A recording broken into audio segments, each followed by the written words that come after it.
राजकीय वरिष्ठ उपाध्याय संस्कृत विद्यालय करगचिया घाटोल के इस बांसवाड़ा की धरती पे आयोजित संभाग स्तरीय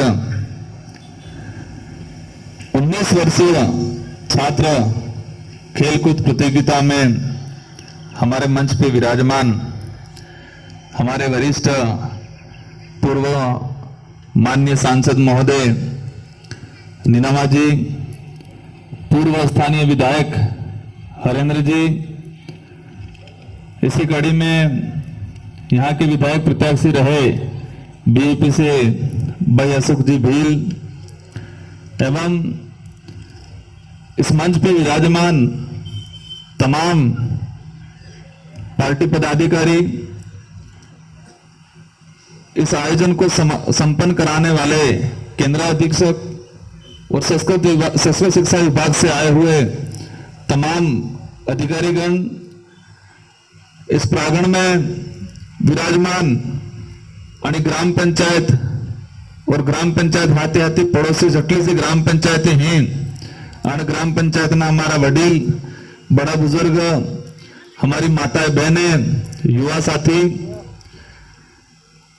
संस्कृत शिक्षा विभाग संभाग स्तरीय टीम से पहुंचे हुए सारे खिलाड़ी जो अपनी प्रतिभाओं को निखारने के लिए आज यहाँ पर जो पहुंचे हुए हैं और इस प्रतियोगिता को संपन्न कराने वाले समस्त शारीरिक शिक्षक, निर्णायक एवं इस ग्राम पंचायत के मुखिया, प्रशासक, माननीय सरपंच साहब, स्थानीय ग्रामीण जन, आयोजन कमेटी और बताया कि पूर्व वक्ताओं ने कि 3 दिन तक समस्त व्यवस्था और खाने की व्यवस्था हो, रहने की व्यवस्था हो, उस व्यवस्था को देखने वाले सारे स्थानीय साथियों को मेरी ओर से धन्यवाद, जोहार। ये जो आयोजन हो रहा है संस्कृत शिक्षा विभाग का, मेरे सांसद बनने के बाद पहली बार मुझे संस्कृत शिक्षा विभाग के इस आयोजन में आने का और अपनी विचार रखने का अवसर मिला। इससे पहले पिछली बार मुझे आमंत्रित किया था, लेकिन किसी कारणवश मैं ही नहीं आ पाया था। तो मैं आपने जो मान सम्मान दिया, दिल से जो स्वागत किया, उसके लिए तहे दिल से मेरी ओर से धन्यवाद आप सबको।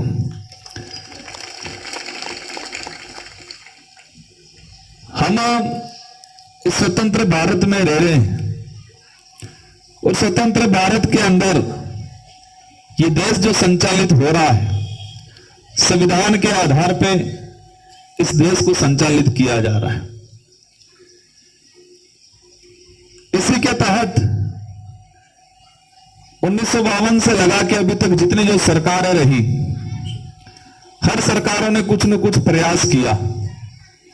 हो सकता है कुछ हद तक कुछ कमी आ रही हो, और इन्हीं प्रयासों में देश लेवल पे एक बात उठी कि इस देश का प्रत्येक व्यक्ति, प्रत्येक परिवार का जो बच्चा है, उसको शिक्षा का अधिकार मिलना चाहिए। इसके अलावा जो मूलभूत सुविधा है, रोटी, कपड़ा, मकान, ये 3-4 स्लोगनों को मैं कहे कि इन स्लोगनों के साथ पूरे देश में कई आंदोलन हुए, कई धरने प्रदर्शन हुए, और इसी कड़ी में सरकारों ने शायद निःशुल्क शिक्षा का जो कानून बनाया। हमें खुशी है कि हमारे देश के अंदर सरकारी विद्यालय जो सरकार के बजट से संचालित होते हैं, सरकार के नियम कायदों से संचालित होते हैं, प्रावधान है कि निःशुल्क शिक्षा उपलब्ध कराना बच्चों को, ताकि देश का प्रत्येक वर्ग का, प्रत्येक धर्म का, किसी भी कैटेगरी का व्यक्ति हो, भले वो अमीर हो या गरीब हो, उसको अच्छी शिक्षा मिले। इस मंशा से कानून जरूर बना, और उस कानून को हम पढ़ते हैं, देखते हैं, समझते हैं, तो लगता है, खुशी होती है कि हाँ ठीक है, बना है। लेकिन जब धरातल पे जाते हैं और हकीकत देखते हैं तो रात दिन का अंतर मिलता है। आज शिक्षा विभाग हो, संस्कृत शिक्षा विभाग हो या उच्च शिक्षा विभाग हो, जिस मंशा से देश में कानून बना निःशुल्क शिक्षा का अधिकार, लेकिन यहां मतभेद हो गया। प्राइवेट शिक्षा जो एजुकेशन वहां और सरकारी में रात दिन का अंतर हो गया। इसमें कई कारण हैं। पहला कारण आप सबके सामने है और मुझे कुछ एप्लीकेशनों के माध्यम से जानकारी मिली कि हमारे स्कूलों के अंदर भौतिक सुविधा नहीं है, मतलब कमरा नहीं, शौचालय नहीं है, खेल मैदान नहीं है, बाउंड्री नहीं है। मैं पूर्व हमारे सांसद महोदय और विधायक जी को धन्यवाद देना चाहूंगा जिन्होंने इस ग्राम पंचायत को कुछ दिया पहले। इसके लिए एक बार इनके लिए जोरदार तालियां बजा दी जाए।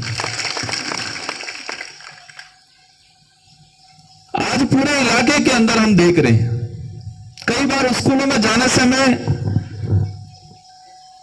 एक डर सा महसूस होता है कि विद्यालय में जा रहे, विद्यालय में हालात क्या, उन शिक्षकों को, उन बच्चों को हम क्या जवाब दें। कमरे हैं तो टीचर नहीं है, टीचर है तो कमरे नहीं है। और आज जो भौतिक असुविधा है, उस भौतिक असुविधा से पूरा राजस्थान, पूरा देश जूझ रहा है। शुद्ध पेयजल नहीं मिल पा रहा है। हम खुद विचार करते हैं कि हम आज इस क्षेत्र की जनता ने मुझे सांसद चुना, मेरे पूर्व भी जनप्रतिनिधि बने, लेकिन हमारा जो मद है, जो बजट है, एक लिमिट होता है, एक सीमित होता है। और हम अन्य देशों की तुलना करते हैं, भले हम अमेरिका की तुलना करें, चाइना की तुलना करें, वहां का जो एजुकेशन सिस्टम है, वहां की जो सरकार है, वो जो एजुकेशन के लिए बजट का प्रावधान करती है, हमारे बजट और उनके बजट में रात दिन का अंतर आता है। हम प्रयास कर रहे हैं और देश लेवल पे एक आवाज उठ रही है कि हमें अच्छा एजुकेशन मिलना चाहिए। वो किसी एक विशेष सरकार या किसी एक विशेष पार्टी के खिलाफ नहीं है। ये हमारे देश की जो वर्तमान एजुकेशन व्यवस्था जो बनी हुई है, उस व्यवस्था के खिलाफ आवाज उठ रही है। और मैं तो कहता हूं कि इस बात को हम सबको मिलकर, कोई किसी भी पार्टी में हो, किसी भी विचारधारा में हो, लेकिन देश की एजुकेशन व्यवस्था को सुदृढ़ बनाने के लिए हम सबको देश लेवल पे, बाकी फील्ड में बजट कम हो जाए चलेगा, लेकिन देश की एजुकेशन व्यवस्था के लिए बजट अच्छा होना चाहिए। आज हमने देखा संस्कृत शिक्षा विभाग के अंदर पद को बढ़ाने के बजाय पद को घटाया गया है। लगभग सेकंड ग्रेड के लगभग 46-47 पद खत्म कर दिए गए। हम कई स्कूलों में देखते हैं, कई कॉलेजों में देखते हैं कि 1990 के अंदर वहां पर पद जो थे, आज वो पद, इतने पद भी नहीं है। रोल का देखते हैं, जब 1990 में जहां पर 50 बच्चे पढ़ रहे थे, आज वहां पर 500 बच्चे पढ़ रहे हैं। तो ये जो व्यवस्था है देश की आज, उस व्यवस्था को लेकर हम सबको एक मुश्त आवाज उठाने की जरूरत है। भले हम आए या किसी भी पार्टी, किसी भी विचारधारा, किसी भी प्रकार का जनप्रतिनिधि, हम ग्राम पंचायत का सरपंच भी चुनते हैं, तो ग्राम पंचायत के सरपंच के लिए भी हमें यही बात रखनी है, जब जो आते हैं तो आप कुछ करो नहीं करो, लेकिन उस ग्राम पंचायत की स्कूलें जो है, उन स्कूलों की भौतिक सुविधा में आपको पहले खड़ा रहना है। यह बात उस सरपंच से हमको पहले रखनी है। अभी पंचायत राज चुनाव सर पे है, आप सब आम जनता हो, और आम जनता को किसी भी पार्टी से ज्यादा कोई लेना देना नहीं रहता है, रहता जरूर है, लेकिन आपको एजुकेशन सिस्टम पे हमें सुधार कैसे करें। मैं कई बार कहता हूं कि मेरी 84 की जनता ने मुझे 2 बार सांसद, विधायक बनाया, और आप सबकी मेहरबानी से मैं सांसद बना। तो सांसद और विधायक बनाने में आपका रोल रहा है, लेकिन उस विधायकगिरी और सांसदगिरी निभाने में शिक्षा का रोल रहा है। अगर मैं शिक्षित नहीं, पढ़ा लिखा नहीं होता, तो हम जो निभा पा रहे हैं नहीं निभा पाते। हम आज भी फील करते हैं कि जितना अच्छा एजुकेशन हमको होना चाहिए वो नहीं है। मैं स्वीकार करता हूं उस बात को, कि जितना बेस्ट एजुकेशन हमको मिलना चाहिए था वो नहीं मिला है। भले આપણે न तो गाड़ी दी देख पेलो न तो कुछ नहीं करते, पर उनका एजुकेशन उस अनुरूप नहीं मिल पाया। तो एजुकेशन की वजह से हम निभा रहे हैं। तो दो ताकत है हमारे साथ, एक तो आप और सेकंड एजुकेशन। अगर ये दो नहीं होते तो हम कुछ नहीं कर पाते।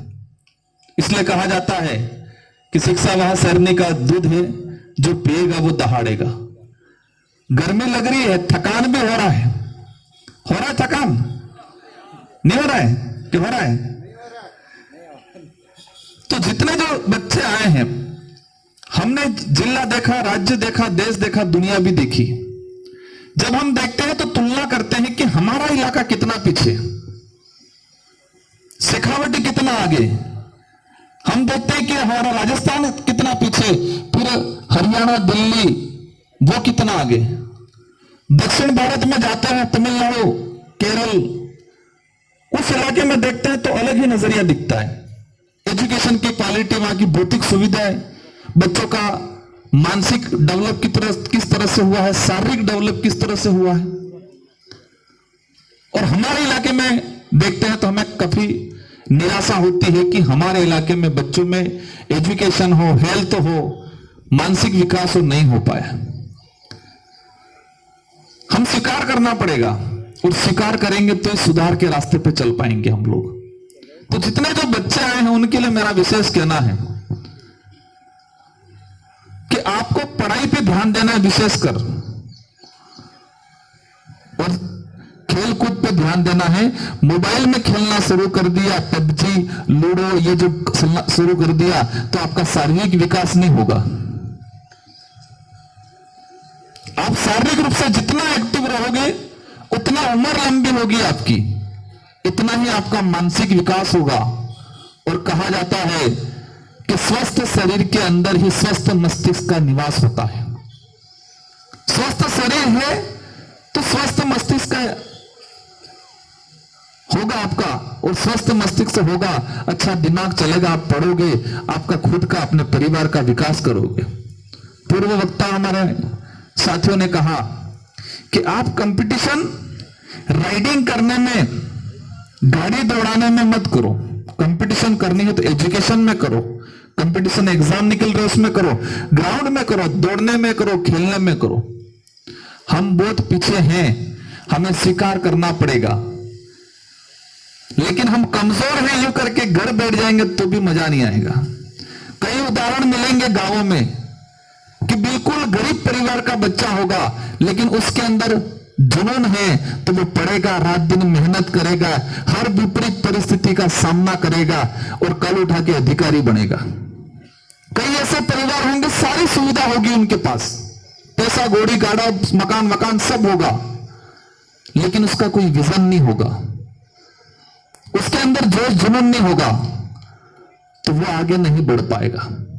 कई ऐसे उदाहरण मिलेंगे कि अच्छे घरानों के बच्चे जिनका विजन नहीं होता, जिनके अंदर जो जुनून नहीं होता, वो पीछे छूट जाते हैं। और बिल्कुल गरीब घर का बच्चा, जो झोपड़ी वाला बच्चा है, उसका विजन होता है, उसके अंदर जो जुनून होता है, वो मेहनत करता है तो अच्छे से अच्छे मुकाम पे पहुंचता है, अपनी सफलता अर्जित करता है। और इसलिए कहता हूं कि असुविधाओं हमको हमारे विकास में कुछ हद तक बाधक हो सकती है।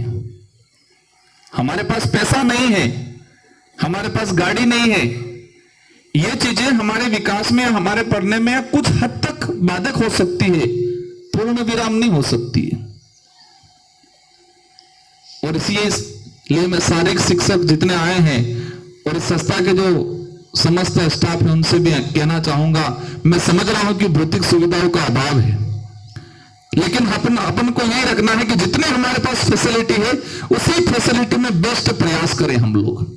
क्योंकि देश उस दौर से भी गुजरा है जब यह स्थिति थी कि पढ़ने का अधिकार नहीं हुआ करता था। मेरा जन्म जो हुआ है पाल सासरपुर, आपने सुना होगा रास्तापाल, हमारी जो पड़ोसी पाल है, रास्तापाल कांड जो हुआ, कालीबाई कलासो, नानाभाई, सिंगाभाई, शिक्षा के लिए वो दौर ऐसा था कि आज स्कूल यहां चले 5 दिन तो 10 दिन बाद दूसरे गांव में चलती, 10 दिन बाद दूसरे गांव में चलती। छुपा छुपा के स्कूल चलाने पड़ते, तो उस परिस्थिति में कैसे पढ़ाते होंगे वो शिक्षक, उस परिस्थिति में कैसे पढ़ते होंगे वो बच्चे, यह हमें सोचने की जरूरत है। तो आज भी है भौतिक असुविधा, मैं स्वीकार करता हूं, लेकिन हमें मन से नहीं हारना है। जितना पर्याप्त साधन है उसमें हमें आगे ग्रोथ करनी है, और मेरी ओर से प्रयास किया जाएगा, और कुछ न कुछ इस विद्यालय को, इस गांव को जो भी आम सहमति से आए उसको मैं देने का प्रयास करूंगा मेरे सांसद मत से। और मैंने प्रयास किया है कि हम शिक्षा, क्योंकि सांसद मत एमपी साहब जानते हैं एक लिमिट रहता है, तो मैंने प्रयास किया कि ब्लॉक वाइज हमें एक लाइब्रेरी दे। तो पूरे ब्लॉक की तरफ से डिमांड आई थी, तो मैंने आदिवासी मीणा सेवा संस्था के अंदर एक लाइब्रेरी देने का काम किया, लगभग काम चल रहा है। और इस ग्राम पंचायत को भी और इस एरिया को भी जो भी सर्वसम्मति से आएगा, और विशेषकर शिक्षा के क्षेत्र में मेरी ओर से प्रयास रहेगा। संस्कार शिक्षा विभाग के जितने जो शारीरिक शिक्षक, निर्णायक और शिक्षक साथी हैं, अधिकारी हैं, मैं आपको आश्वस्त करता हूं, और हमारे एमपी साहब, एक से एमपी साहब और एक से एमएलए साहब से भी अनुरोध करना चाहूंगा कि वो सरकार से प्यार से बात करे, और हम विपक्ष में हैं तो हम कड़े शब्दों में सरकार से बात करेंगे। और शिक्षा विभाग के जो व्याख्याताओं की, टीचरों की भौतिक सुविधाओं की जो कमियां हैं उनको पूरा करने का हम प्रयास करेंगे, आपके लिए पुरजोर तरीके से आवाज उठाएंगे। इन्हीं शब्दों के साथ आप सबको धन्यवाद, आभार, जय जोहार, जय संविधान, जय बिलहरदेश। मुख्य अतिथि जी के उद्बोधन के बाद में मुख्य अतिथि जी द्वारा उद्घाटन की घोषणा